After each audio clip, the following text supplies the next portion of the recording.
Section 5 of the bill is a severability clause of sorts. This provides that a denial of federal approval or federal financial participation other than a lowering of the FMAP, which is covered later in the bill, would not prohibit implementing any other part of the program that could still go forward without the parts that were not approved by the feds. It allows the Secretary of KDHE to make changes as required by the U.S. federal government. There is some money matters that are handled in the bill as far as establishing funds that are used for reimbursement of services provided to expansion beneficiaries under the bill. There are reporting requirements imposed on KDHE and the Department of Corrections relating to cost savings to the state from implementing the program, and they have to deliver those reports yearly to the legislature. There's also a specific reporting requirement for KDHE to House Appropriations and Senate Ways and Means to summarize the costs and cost savings of the program. The bill would establish the CanCare Bridge to a Healthy Kansas working group to make recommendations on funding sources and cost savings to the legislature. That working group would consist of legislative members as well as private stakeholder members. You can read that membership on pages 4 and 5 of the bill. And then the last section, section 13 of the bill, is what I was referencing earlier about the FMAP lowering. If the FMAP falls below what was provided for in the Affordable Care Act and the Healthcare and Education Reconciliation Act of 2010, then KDHE is directed to terminate the program over a 12-year period beginning on the day that the FMAP falls below those set amounts. The enacted bill will take effect upon publication in the Kansas Register.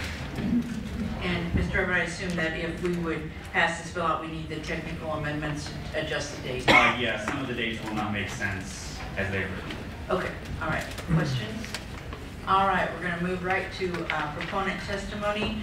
I have 4 individuals wishing to testify. Sheldon Weisgrau with the Alliance for a Healthy Kansas Health Reform Resource Project. Welcome. Good morning. Thank you, Senator Schmidt and members of the committee for the opportunity to testify in favor of Senate Bill 38. My name is Sheldon Weisgrau. I'm the director of the Health Reform Resource Project, currently also acting director of the Alliance for a Healthy Kansas. As you know, the Alliance is a broad-based organization made up of more than 100 different organizations from all sectors of the state's economy and civic life, and more than 10,000 individual Kansans who have all come together to improve the health of people who live in Kansas and to expand the Medicaid program. You've all heard, probably me, lots of times talking about the benefits of Medicaid expansion. I think they're very clear. This is a budget-neutral bill that will provide coverage to 150,000 people, return hundreds of millions of the state's own tax dollars to Kansas, create jobs and economic growth, support local hospitals, especially our rural hospitals, improve financial security for families, and make Kansans healthier. You're going to find all these details in your packages, which have more than 140 pieces of proponent testimony. I want to spend a minute talking about other things you're going to hear this morning. You're going to hear that nothing has changed since last year, so why move forward? Well, a lot has changed since last year. The Medicaid expansion has not been repealed at the federal level, and it doesn't look like it's going to be. And a big part of that is because of Republican governors lobbying to keep it because it's helping their states. We've had another year of experience and another year of research into what's happening in the 32 states that have expanded their Medicaid programs. We're seeing bigger economic growth. In Colorado, gross domestic product has increased by more than 1% as a result of expansion. That doesn't sound like a lot, but an equivalent increase in Kansas would be $2 billion of additional economic growth. 30,000 new jobs in Colorado, 30,000 new jobs in Michigan, increases in economic activity, and personally, the list of states that are benefiting goes on and on. We also have research this past year that shows that Medicaid expansion decreases infant mortality, especially in communities of color, which is a big problem in Kansas, reduces the likelihood of bankruptcy filings, helps enrollees find and keep employment, and most importantly, perhaps for Kansas, Medicaid expansion continues to lead to improved financial performance for hospitals. A study published last month shows that rural hospitals in expansion states are 6 times less likely to close than rural hospitals in non-expansion states. You'll hear about an Oregon study that was done years ago. You won't hear about the updates to that study or the comments made by the lead researcher, Kate Baker, a conservative economist from the University of Chicago, who has said it's long past time to stop debating whether Medicaid helps people or not. It's clear that it does. You'll hear that Medicaid is terrible insurance. You won't hear that patient satisfaction with Medicaid is as high or higher than private insurance. You'll hear that CanCare expansion moves people with disabilities to the back of the line. Not only does that show an ignorance of how the program works, but it also ignores the fact that the disability community itself strongly supports Medicaid expansion, and states that have expanded their Medicaid programs have been much more successful in reducing their waiting lists than states like Kansas that haven't. And of course, you're going to hear about the cost of Medicaid expansion, which keep changing, and the fiscal note for this year is radically different than the fiscal note for last year. It's much less costly all of a sudden. I am looking forward actually to working with folks at KDHE on figuring out where the numbers disagree. Instead of those, I want you to listen to the messages that you're going to hear this morning. Listen to Dr. Freelove, who will follow me, who will tell you about how this affects his patients. Listen to Randy Peterson from Stormont Vale Hospital, who will tell you about how this affects his hospital and the rural clinics it tries to run. Most importantly, listen to Amy Houston, who is a proud Kansas business owner and mother, who will tell you what it's like to be uninsured and have cancer. Don't listen to those people who continually say no and offer no alternatives. If we've learned anything in the past few years in Kansas, it's that there's a better way forward. And let me just end with a little Valentine's Day poem. Roses are red, violets are blue, expand CanCare. It's the right thing to do.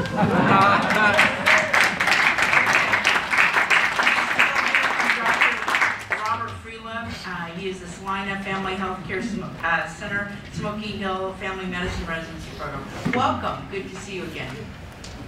Thanks. Thank you. Thank you, Madam Chair, and thank you, committee, for allowing me to stand and speak in favor of Senate Bill 38. I did provide some written testimony as Senator Schmidt introduced me. I'm Rob Freelove. I'm a family physician. I'm the CEO of the Salina Family Health Care Center, an FQHC in Salina, Kansas, and I'm also the program director of the Smoky Hill Family Medicine Residency Program, which has a focus on training family physicians for rural Kansas. Puts the highest percentage of graduates in rural Kansas of any program in the state of Kansas. My written testimony has some things in there from those 2 points of view, and I would refer you to that for the sake of time in those regards. But my comments today, I want to speak as a family physician. My dad has taught me a lot of lessons in life, and one of them is when you're faced with a tough decision, if it makes sense, financially, whatever other reason, and it's the right thing to do, then that decision has made itself. Sheldon spoke rather eloquently, and I'm sure Randy will too, about some of the other reasons that this makes sense. I want to tell a couple stories about why it's the right thing to do. I shared last year a story, and it's in the written testimony, about a 37-year-old woman, patient of ours, who had 2 jobs. Worked part-time waiting tables at a restaurant, full-time at a convenience store, who didn't have health insurance, couldn't get it through her jobs, worked 2 jobs, mother of 3, who had a breast cancer. She waited about 6 months to come in and be seen for that breast cancer because she was worried about the cost of getting care. By the time she came in, it had eaten through the skin, and the reason really she came in was because she was waiting tables and somebody asked her what the smell was. They could actually smell it. And that's what prompted her to come in. We were able to get her the care she needed. She had it excised, she had treatment. She's cancer-free to this day, so a happy ending. But at what cost? At what cost? If she had been able to come in when it was the size of a pinhead and we could have just excised it there in the office, all the pain, the suffering, the expense, that could have been saved. I have another story very similar. 32-year-old woman, which is really young, mother of 4, worked full-time at Pizza Hut. Worked full-time at Pizza Hut. Didn't have health insurance. After about her 4th or 5th trip to the emergency room for recurrent bouts of abdominal pain, a large mass in her colon was finally discovered. She was admitted, she had surgery, it was cancerous. She was supposed to have chemo and radiation and follow-up. Didn't have health insurance, was all set up, there was no payer, she couldn't afford it, she went without it. She's back at work, waiting for her cancer to come back, scared to death that it will, because she can't get the adjuvant treatment to help prevent that. And then my last story is about Bill. Bill's 52. He works odd jobs. He's a handyman. Doesn't have health insurance. Can't afford it. Has diabetes. Tries really hard. He really tries hard to take care of his disease. But it's hard when you're on insulin, and insulin costs a lot of money, and you don't make very much, and you don't have any insurance to help you get that insulin. Unfortunately, diabetes is one of those, if you don't control it, you're going to have complications. Bill was admitted to the hospital just a couple of months ago. He came in with chest pain. Turned out he was having a heart attack. 3 weeks later, hospital-acquired pneumonia, heart bypass. He walked out of the hospital, probably not really able to do what he was doing before, facing a crushing mountain of medical debt, and still unsure of exactly how he's going to be able to manage not only his diabetes, but now the 5 new medicines that he's on for his heart disease. All of those people would have qualified for coverage through expansion. Every last one of them. In fact, of our uninsured patients, 82% work. 82% work. 83% would qualify for coverage under expansion out of all of our uninsured patients currently. If hearing that doesn't make you understand, doesn't impress upon you how important this is for those people, I don't know what will. To me, this is the right decision. Expanding Medicaid, helping those people. We're talking about people in their lives. It makes sense and it's right. So I'm just asking you to do not only what makes sense, but what's right. What's right for Kansas and what's right for Kansas. Thank you. Thank you, Doctor. Next we have, okay, we don't applaud in our committees, I'm so sorry. Okay, Randy Peterson, President and CEO. We don't boo either. Thank you, Senator Schmidt, for that no booing. And thank you for opportunity to speak to the committee on Senate Bill 38 and on behalf of the Kansas hospitals that serve communities 24/7, 365. I've had the privilege to serve in hospital leadership in Kansas for the past 38 years. I've been in Junction City for 6 years, Salina for 20. I was at Via Christi for 6 years in Wichita and 5.5 years here in Topeka at Stormont. I've had the opportunity to work in the largest health system in Kansas, Via Christi, and had the opportunity to work in very small critical access hospitals through management contracts and through some of the rural health networks that we've had. Kansas hospitals are struggling to survive, and this legislature and administration have the opportunity to significantly improve the health of Kansas hospitals by expanding Medicaid. When the Affordable Care Act of 2010 was passed, hospitals across the United States agreed to accept Medicare payment cuts in exchange for increased coverage through Medicaid expansion and through the establishment of exchange products. The United States Supreme Court ruled that the federal government could not force states to expand Medicaid, so each state could then choose if they would expand Medicaid. As you know, 32 states have expanded Medicaid, and as we've heard, those states are doing quite well. And in particular, the hospitals in those states are faring much better financially than the hospitals in the remaining states, including Kansas. And when we talk about that, it's we're recruiting for physicians on a national basis. And if you're at a hospital and being recruited against someone that's not in a expansion state, it becomes much easier to have those funds to recruit those needed physicians. At Stormontville, we've been absorbing Medicare cuts on an annual basis of between $9 and $13 million. Last year, we experienced our lowest financial performance during my tenure at Stormontville, despite the fact that our volumes increased over 10%.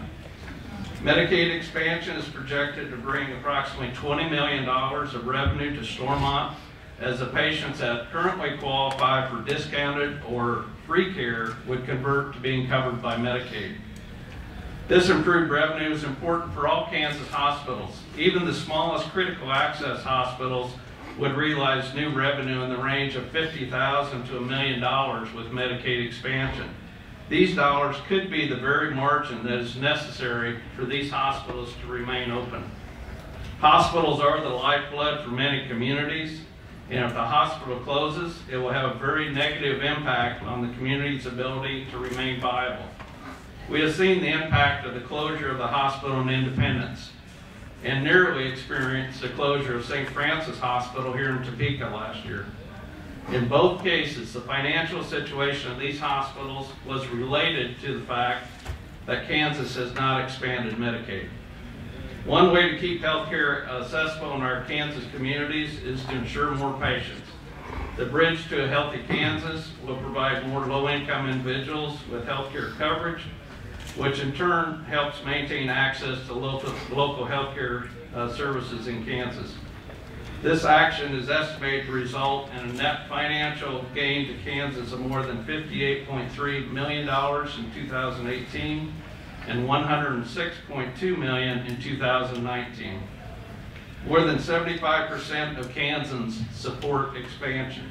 Since 2014, Kansas has forfeited $2.4 billion of our own tax dollars by not expanding CanCare. After the failed attempt by Congress to repeal expansion in 2017, it is clear the program will continue.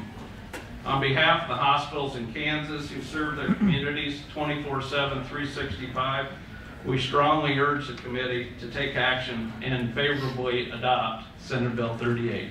Thank you. Thank you, Mr. Peterson. Next we have Amy Houston. Amy, I hate to do this, but can I have you kind of condense and do it in like maybe 3 or 4 minutes? I'm going to do my best. When I practiced this, it was 2 minutes, and I tend to speak fast when I'm nervous, so I'm going to do my best, and if you have questions, please feel free to ask me. Thank you. I do have the jitters of a school child on Valentine's Day, so it's great this is Valentine's Day because I have the compassion, hope, and love that I'm going to give you this message, and you're going to accept it and not turn me away. But I'd ask you to step into my shoes for a minute, and then I'll step into yours out of respect, mutual respect. So my backstory is I bought my first home when I was 18 in Milbank, Kansas. I'm a military brat. I bought my first restaurant when I was 21 in Kansas, and I still continue to operate that restaurant. I am on the fire department since 2003, so I'm a rural firefighter, and I love it. I love those hands-on careers for women. School board member performing my civic duty. I feel like that's very important coming from a military background. It was bred into me.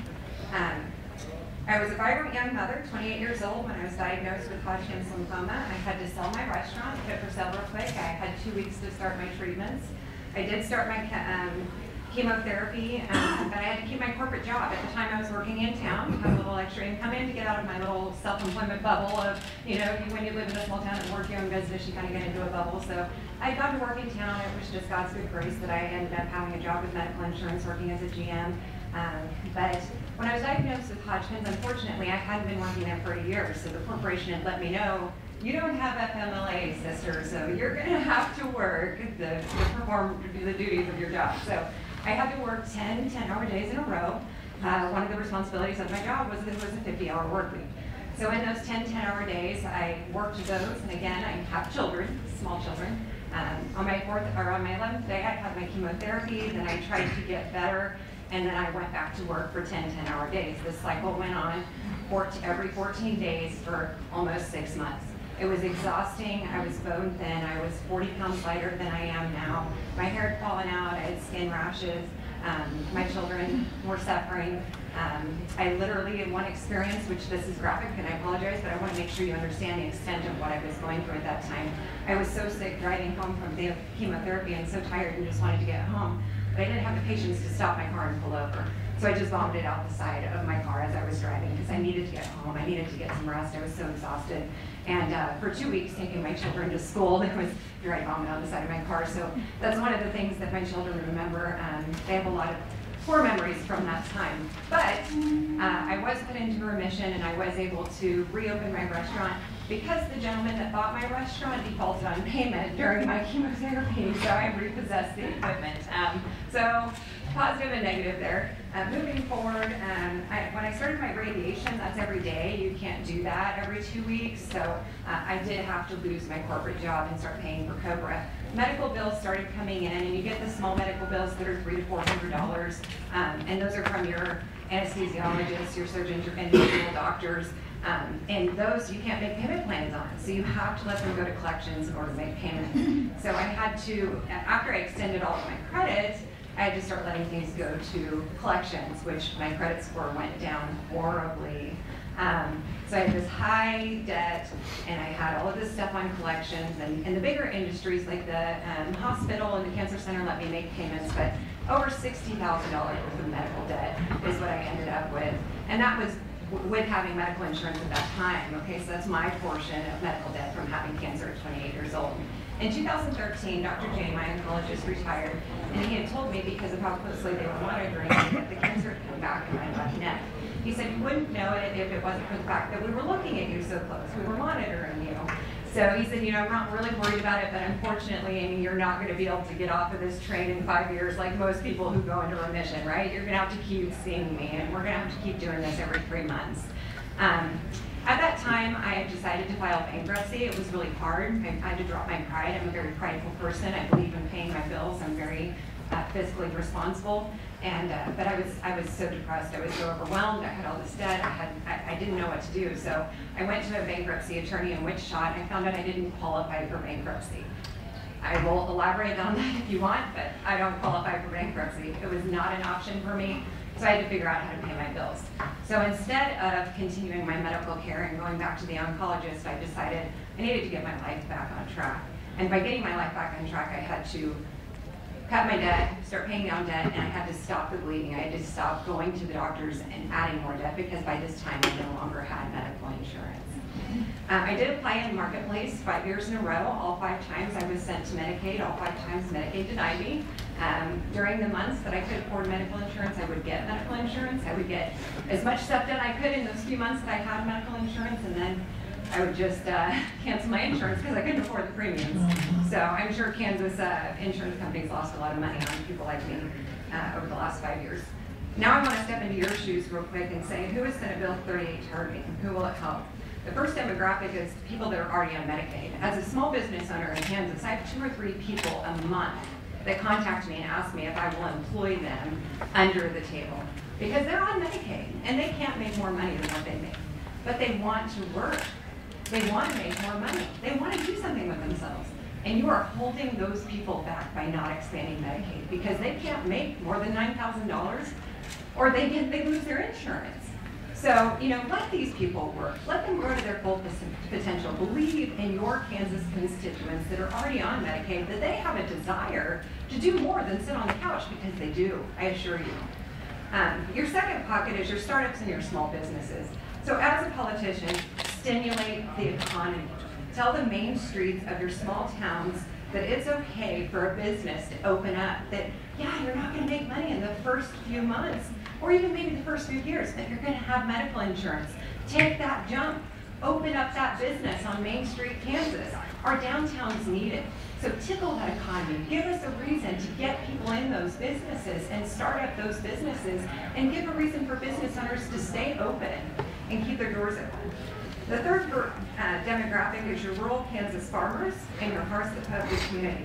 Tell that business owner that is the only business in a 30-mile radius that they can stay open, that they're the only person with a public restroom and coffee. Tell them they can stay open. Let them know they can have medical insurance. They don't need to be holding on and end up closing when we have no businesses left in these areas. As to your rural farmers, they are the people that are trying to transition their farms. I'm trying to go fast. I see you looking at the clocks. I swear, I promise I'm almost done. Your rural farmers are the ones that are trying to transition their farms right now. Soybeans, milo. These things aren't making money for Kansans anymore, Kansas farmers. They've got to transition to cotton. That's one of the only things that we can grow in Kansas right now that's going to make some good money. So they've got to take some time to not make some money and to reorganize their farms and tell the children of these farmers. So these 40 to 60-year-old farmers, that their children have gone in town to work, to get medical insurance for their families and will not work at the farm is dying, tell those children to come home and work their farm. They can have medical insurance if the farm isn't doing well enough. They can have it. They can do it. Tell these people. So the last thing I want to say is, let's face it, the majority of people in Kansas who don't have insurance through their employers are the employers. They're the people that have businesses. And when it comes to Obamacare, if a constituent comes to you and says, why are you supporting this? The stuff going on with Obamacare, your answer is, who cares? This isn't about Obamacare. This is about Kansans. This is about small businesses, the hearts of the community, the farmers of Kansas, the children of Kansas. This is about Kansas. It has nothing to do with Obamacare. So please extend. Thank you. Thank you. I direct the committee's attention to the over 140 pieces of testimony. I'm not going to read them due to time. So now we'll move to the opponents. Jeff Anderson, Secretary, I think still acting Secretary of KDHE. What, first month on the job, and here you are. Welcome, Mr. Anderson. Thank you, Madam Chair, and members of the committee, and for giving me the opportunity this morning to speak in opposition to Senate Bill 38. Our position is that, as currently structured, we're opposed to Medicaid expansion. During my brief time at KDHE, we've been focusing on operational performance improvement. We've been reaching out to key stakeholders in a collaborative and transparent way in an effort to build positive working relationships. And one consistent theme we have heard from our stakeholders is that at this time, we should not make major changes to the Medicaid program until we get a better handle on our operational challenges that we face.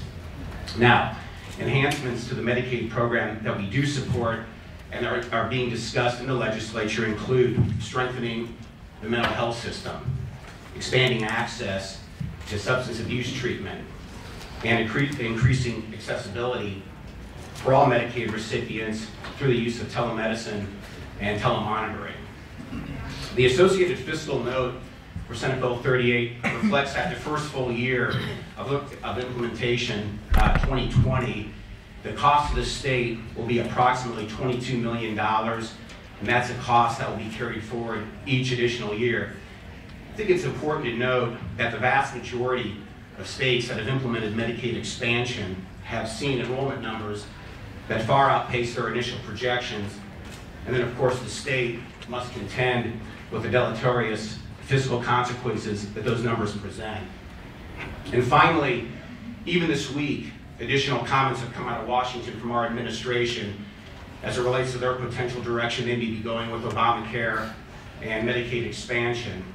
There is concern going forward, will the enhanced 90% federal match be maintained? Yet this month, our governor has meetings scheduled with leaders in Washington, including leaders at HHS, to get a better handle on it and guidance on where the feds are going with this topic, and then how best Kansas can respond to that, given the options and flexibilities that may be made available, so we can best customize a path forward that best suits the needs of Kansans. In summary, KDHE will continue to work on operational performance improvement. We support the aforementioned enhancements to the Medicaid program versus Medicaid expansion as currently proposed. Thank you. Thank you, Mr. Anderson. Next, we have James Franco, Vice President and Policy Director of Kansas Policy Institute. Morning, Mr. Franco. Good morning, members of the committee. I will do my best to be brief. You have my written testimony, which has the citations and studies and that good stuff. So thank you again for the opportunity to present today. I do want to hit on two key points. One is the idea that a card of insurance, Medicaid in this case, does not necessarily guarantee access to care. One of the previous conferees did mention an Oregon study, and I think that is important. Oregon expanded Medicaid not as part of the Affordable Care Act, but prior to that, and they had what amounted to a good social experiment, if you'll forgive the term a little bit, in that they had more people apply than were eligible. So you had a control group and somebody who was in Medicaid, and the outcomes are quite staggering. blood pressure, cholesterol, markers of these chronic diseases did not actually improve for the people who were in the program. They actually decreased. Non-emergency room visits increased as well. And nothing that I say or that any of the people in this room say is should be taken as an opportunity to suggest that we don't care for the people who would potentially benefit from Medicaid expansion. But for every story that we've heard today and the countless others certainly represented in those 140 written testimony, is that there is testimony of people who had Medicaid as their insurance of one sort or another but did not get the care that they need. In my written testimony is the story of a young man named Diamante Driver, covered in the Washington Post, a child who had Medicaid in Maryland, and over time, what started as this tooth abscess ultimately took the poor man's life. It is not to make light of his situation, it is simply to say having Medicaid insurance as a Medicaid insurance card does not guarantee health outcomes. And the second piece is the staggering cost to the state. The Kansas Health Institute estimates the cost to the state of Kansas over the next 10 years will be $1.1 billion. And as we just heard from previous testimony, I'm sure we'll hear backed up here in just a couple of minutes, is that these estimates in many of the states, if not all of the states that have expanded, are well below what is actually taking place. And the Obama administration, Center for Medicaid and Medicare Services, at the end of the Obama administration, said the following as it relates to ongoing Medicaid costs. However, even without solvency as a concern, Medicaid constitutes a significant portion of spending by both federal and state governments, and thus is important to evaluate as part of their respective budgets. A growing share of budget expenditures on the Medicaid program could displace spending on other important programs where additional taxes or other revenue sources could be required to fund Medicaid. So at the time when the state is dealing with tight budgets, when you as senators are facing a response to a Gannon lawsuit, all of these resources are scarce. So it's how are we going to balance those different needs, especially in light of cost estimates that, as we just heard, will probably be low, and with a federal match that is all but guaranteed to decrease. And I'll close with this. Senators, you have people who come to your office every single day asking for things. And I think you know better than I do how hard it will be to remove benefits once they are extended. So I don't take a whole lot of solace in the idea that the provision in this bill, that if we drop below the Affordable Care Act reconciliation match numbers, is that we will all of a sudden as a state start withholding those benefits. So with that, I will close. You have my full testimony in front of you. Thank you, Chairman. Thank you. Next we have Melissa Faust with Kansas Chapter of the Americans for Prosperity.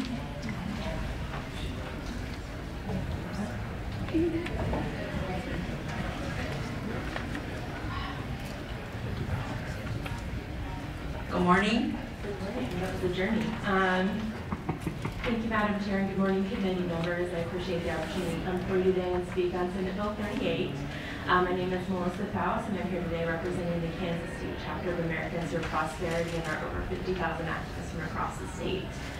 AFB Kansas does oppose SB 38 as we would oppose all legislation that seeks to expand Medicaid under the 2010 Affordable Health Care Act. We believe that expanding Medicaid under Obamacare is financially unsustainable, prioritizes able-bodied working-age adults over the more vulnerable population that already relies on this program, and fails to address the underlying issues with our healthcare system that have caused a lack of access to quality, affordable care for some Kansans. You have my remarks before you, but I'm going to veer a little bit because some testimony from previous conferees really struck me. One quote that really kind of came out to me was that this doesn't have to be about Obamacare. And frankly, I agree. The state has always had the option to tailor its Medicaid program to the needs of its constituents under an 1115 waiver in the original Medicaid program. But here today, the bill that we're considering, SB 38, is entirely about Obamacare. It expands Medicaid under the 2010 Affordable Care Act with all the strings requisite. This is a federally driven policy relying entirely on a generous federal 90% match rate continuing to perpetuity. That's not the way forward. We've seen this in other states. We've seen it in Arkansas. We've seen it in Massachusetts. We've seen it in Ohio. We've seen it in California. It's not a red state, blue state issue. We've seen states requesting for the federal government to preserve their own state budgets, to roll back eligibility, to enact higher co-pays and require Medicaid enrollees to pay more money into the program because they can't sustain their programs as is. But because they expanded Medicaid under Obamacare, they have to ask the federal government for permission to make decisions to balance their own state budgets. And that's a problem. The other thing that I would like to point out before I close is the effect on hospitals. We've heard a little bit about how Medicaid expansion is necessary to preserve rural hospitals. Unfortunately, Medicaid expansion has not been the boon to hospitals that public policy experts expected.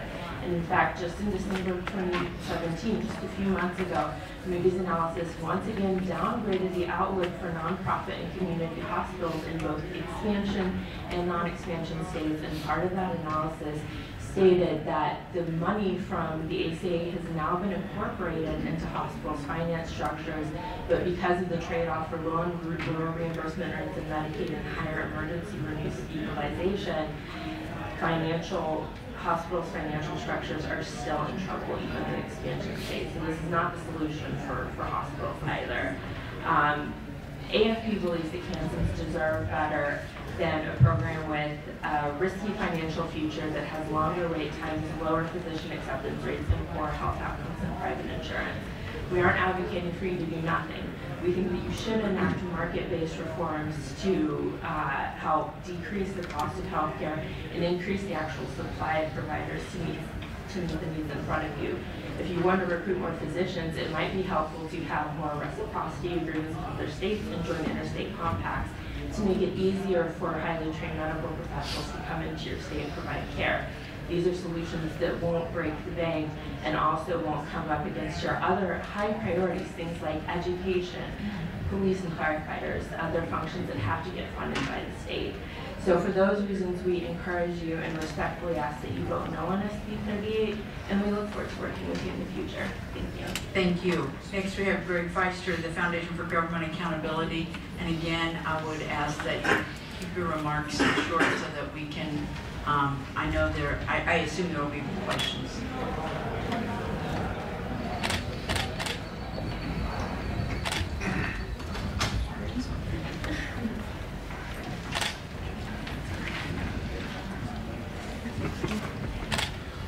Chairman Schmidt, members of the committee, good morning, and thank you for giving me the opportunity to speak with you today.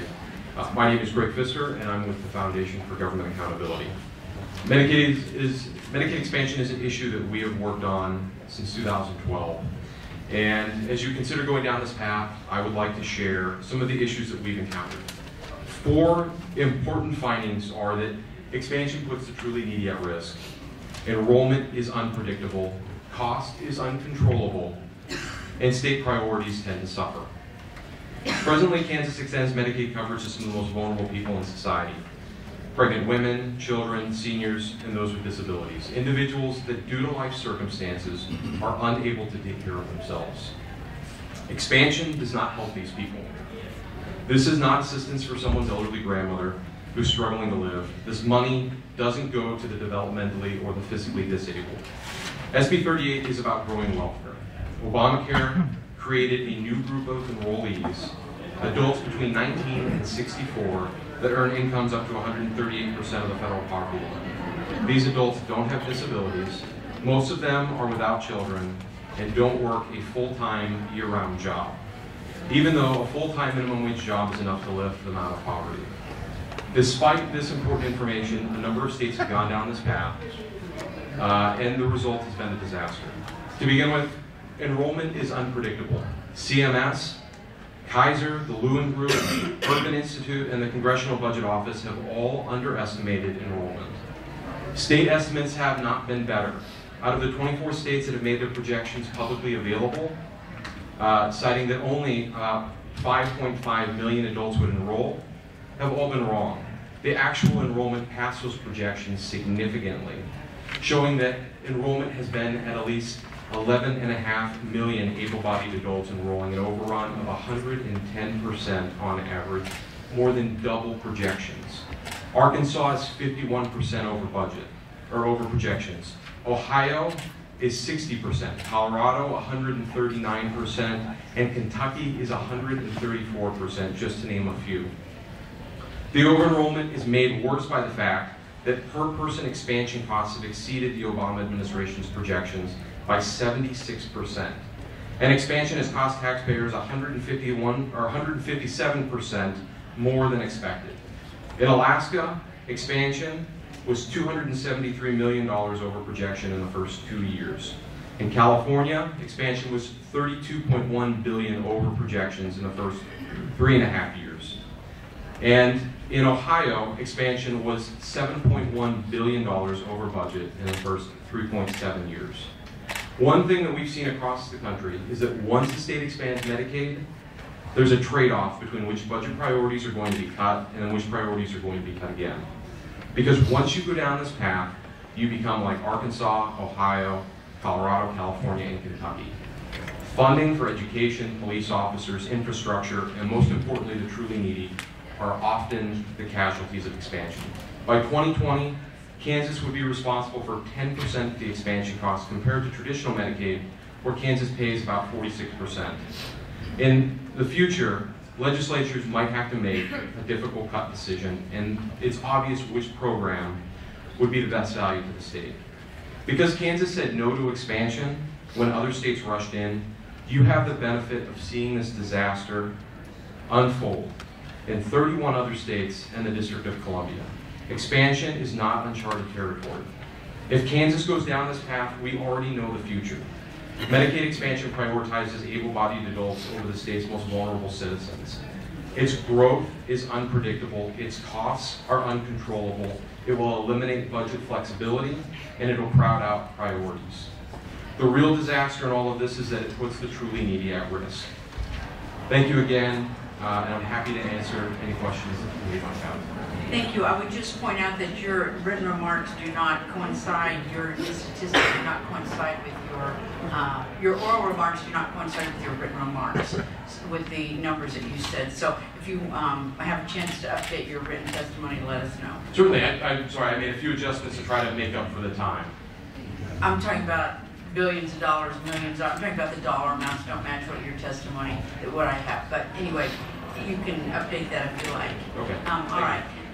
Carrie Burfict, would you, yeah, okay, I'm going to give you like 2 minutes because I know you can do that. Carrie Burfict, 10 minutes. Thank you. Good morning, Madam Chair and members of the committee. So I will, our testimony is handed out. It's pretty brief as well, but I think in the interest of time, I'll just direct you to 3 different things that we wanted to provide to the committee regarding Kansas Health Institute's estimates of enrollment in Medicaid expansion. The first thing is if you have it on the back page, there's an infographic. It looks like this, or it may be separated. It was connected by a paperclip. Yeah. Okay, you got it. So if you'll take a peek at this, I'm going to have to put on my reading glasses. This is a profile of the insurance status of Kansans in 2016, the latest year for which the data is available from the Census Bureau, from the American Community Survey. And you'll notice that above the top line, we talked about who's insured and by whom. But under it, we talked about the 240,000 total uninsured Kansans. And each box in the bottom right-hand corner describes who might be eligible of the currently uninsured for Medicaid or CHIP now, about 35,000 people, mostly children, who would qualify for Medicaid if expanded. That's 74,341 adults, and those are adults who are currently uninsured. We'll explain how this matches with our overall estimate of 145,000 new enrollees in a moment. And another 117,000 or so qualify for subsidies on the marketplace. And some of those people are in the 100 to 138% of poverty, so they might be both. They might enroll in Medicaid if expanded, but right now could qualify for subsidies. So that's a useful source or document to think about the current status or the most recent status of our insured population in Kansas. The next thing we'll point to is the KHI estimate of enrollment. So we use this same data, the American Community Survey data for 2016, and have updated our expansion enrollment estimate, which used to be 152,000. Now it's only slightly less at 145,000 beneficiaries that we would expect to enroll if CanCare expanded. including 95,000 adults aged 19 to 64 and 50,000 kids. So you think of the adults, that's 55,000 currently uninsured Kansans who would be newly eligible. So we say about 3/4 of those folks that we said, those 74,000 who are uninsured now and could qualify, would actually enroll. If that was higher or lower, that would impact your actual enrollment. We also estimate about 5,000 currently uninsured Kansans who are eligible for Medicaid right now, for whatever reason aren't enrolled, might be expected to enroll if there was a massive enrollment campaign, for example.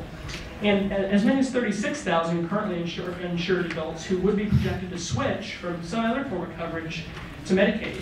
And you think about that particularly for the group that's between the 100 to 138% of poverty, who may be able to purchase subsidized for largely not a lot of cost out of pocket now, who would then be moved to Medicaid program, or some of the individuals who work. For the children, they all are either this woodwork effect, so kids who are otherwise, in fact, all these children would be otherwise eligible. Some are uninsured. There are about 16,000 kids that we would project to enroll. Largely, if their parents enroll, they would bring along their kids and have them enrolled as well. And as many as 34,000 currently insured children who would be projected to enroll in CanCare, probably, again, if their parents were to switch. I know those numbers are estimates, and you might expect different kind of take-up rates for kids that are in the CHIP program, for example, than for very low-income children. We also are preparing an issue brief, and we thought this might be interesting, or at least of interest to the committee, about the employment status of that 95,000 adults that we project would expand, would enroll if expanded. So on the very flip page, you see this little flow chart. We tried to use the data that we could use from the ACS to model hours worked, know who is working among the expansion adult population, how many hours worked, and who might be exempt from work requirements, for example, if they're taking care of a child or in a household that meets a requirement. So of those 95,000 adults, part of the 145,000 overall, 64,000 or 2/3 were employed at some point in the previous 12 months. However, of those 64,000, only 26,000 reported working at least 30 hours a week for the entire year. In the state of Kansas's application for CanCare 2.0, there was a 30-hour, it was a TANF work requirements, which are not exactly 30 hours, it kind of depends on who's in the household and all sorts of other things. But we use that as a proxy. And this legislation uses 20 hours for work referrals. So if you actually pull the data using 20 hours a week for at least 50 weeks a year, you're talking about 32,000. So half of those adults are working at least 20 hours a week if they're working at all. So the flow chart on the next page gives us an idea of who we think are likely to meet or be exempt from work requirements if they were implied. And then the 58,000, there may be many of those who would also be exempt or meet work requirements for other reasons. They might be enrolled in vocational training. They may have a disability that would make them otherwise not required to work. So just thank you for the opportunity to provide that information. Thank you. And I'll be happy to stand for questions. Thank you for the quickness. All right, open up for questions. Senator Boyer. Thank you, Madam Chair. First, it's very difficult to hear people who have health insurance stand up here and say that it doesn't make any difference. And I am ashamed as a physician that anyone would say that. I have to say that on the record. I would like Carrie Buffett, if she would come back. I have a misunderstanding. I was told today by some conferees that Medicaid spending is out of control and uncontrollable. And have you seen that as an observer from KHI, that Kansas has out of control, uncontrollable costs in Medicaid currently? In the current CanCare program? Yes. So certainly the costs that are in CanCare under the Section 1115 demonstration, they're capped. There's a per-person cap, budget neutrality cap that is enforced, and to my understanding, Kansas has not exceeded that cap. The cap is basically the lesser of historical growth or what was called the president's budget number at the time. So Kansas has not exceeded that. We, KHI, had looked a couple years ago now at some of the states who expanded using 1115 waivers to see if their caps had been adjusted or if they'd been exceeded. For the most part, they hadn't exceeded their caps. Some of the caps have been adjusted, though. So I think the experience probably does vary from state to state. Secondly, have you seen in any way that having health insurance does not improve health outcomes? So certainly overall, the research is strong that access to health care improves health outcomes. It's not the only thing that does, as we know that access to other kind of services or social determinants of health improve health as well. Some of the things that are being talked about in the extended CAN Care program. But that access to health care absolutely is associated with improved health. Thank you. Other questions? Senator Kelly? Yeah, thank you, Madam Chair. I'm just going to compare the cost estimates from the Secretary of KDHE with that of Mr. Franco. Secretary Anderson said that the first full year of Medicaid expansion would increase the cost to the state of $21.8 million. And Mr. Franco suggests that we'd be looking at a 7-year estimate of essentially $100 million a year, and similarly for 10-year. Can Mr. Franco explain the difference between what KDHE is suggesting and what you're suggesting?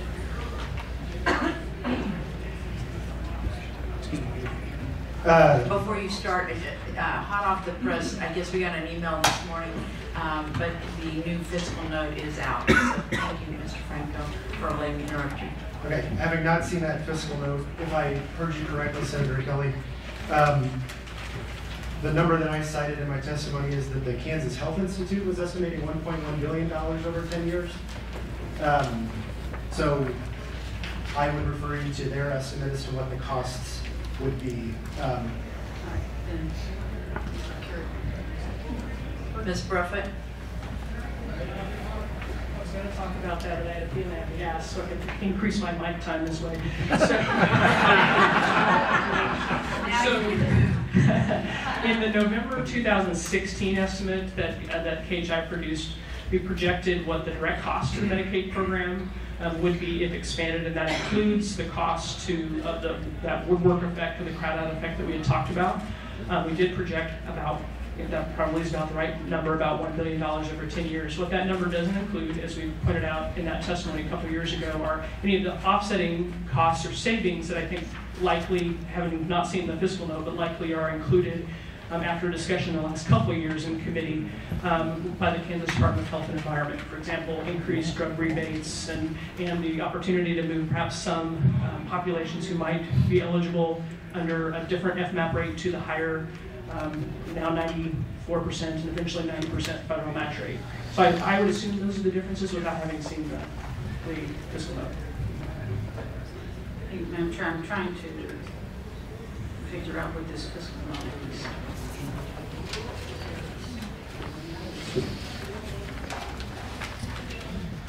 I would say that the KHI estimate also had lower costs in the earlier years because of the higher federal match rate, and that was from a couple years ago, and now we're at a different point in the FMAP. Senator Berger? Thank you, Madam Chair. This goes for probably any or all. How many of those states that you cited that had the major overruns have scaled back or dropped out of the program? Mr. Franco, I think that's your testimony.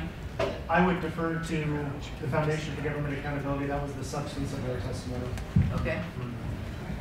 Well, whoever, come to the microphone quickly. Because we've made such a path to get there. Thank you, sir. Thank you. We haven't seen any drop out of the program. We've seen movement in that direction. In Ohio, for instance, the legislature passed a Medicaid freeze.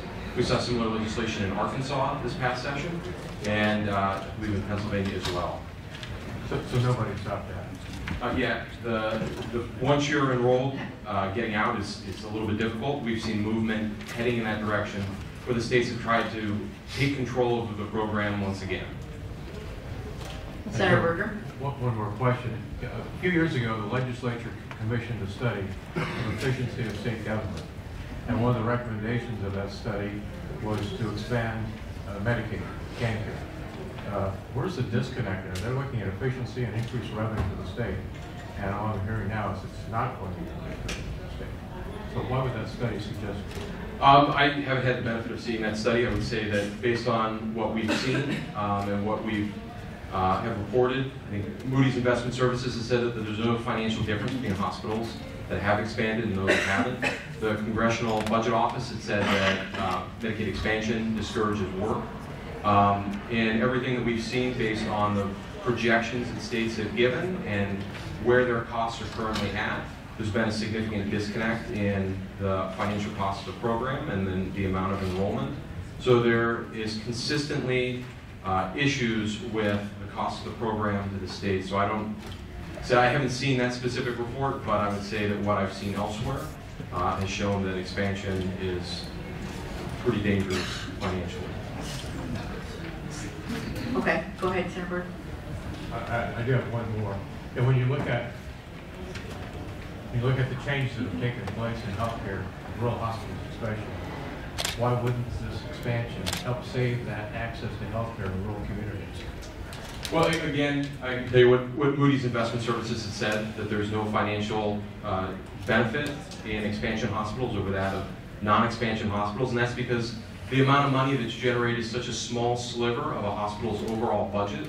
To hinge a hospital's success on that one thing is a misunderstanding of all of the complexities that are involved. I'm sorry. I want Mr. Peterson to be able to have the opportunity to respond to that also as a hospital provider, and we're running short on time, so I'm going to let him or Sheldon, whoever wants to take that question, but I want them to be able to respond also to that question, and then we'll have to go. Please come up, Mr. Peterson. Well, I beg to differ that Medicaid is a small sliver of the hospital revenue. For us, it's about 11%, and that varies across the state, but it's a large proportion. And I do think the rating agencies have differentiated hospitals in non-expansion states as not doing as well as those that are in expansion states. So that's my reading of the rating agencies. Okay, and Sheldon? Closing comment? Very quickly, thank you. I think it's very interesting that that's the point that we're choosing to talk about. There has been no other issue more researched than the impact of Medicaid expansion on hospitals' finances. And it is absolutely clear that hospitals in expansion states have far less uncompensated care and are in a better financial position. I'll restate what I said earlier. Rural hospitals are 6 times more likely to close if they are located in a non-expansion state. All right. We are out of time. Again, I want to thank everyone for coming and participating. I also want to thank all the audience members for being here. Your presence does mean a lot to all of us. And with that, have a nice Valentine's Day, and we are adjourned.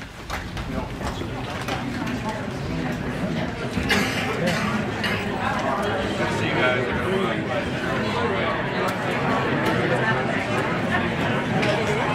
It says emergency only, so I was scared to do it in case I ruined this. Yeah. You need something for a while?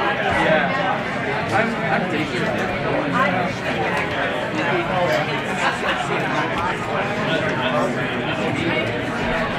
was, I would agree.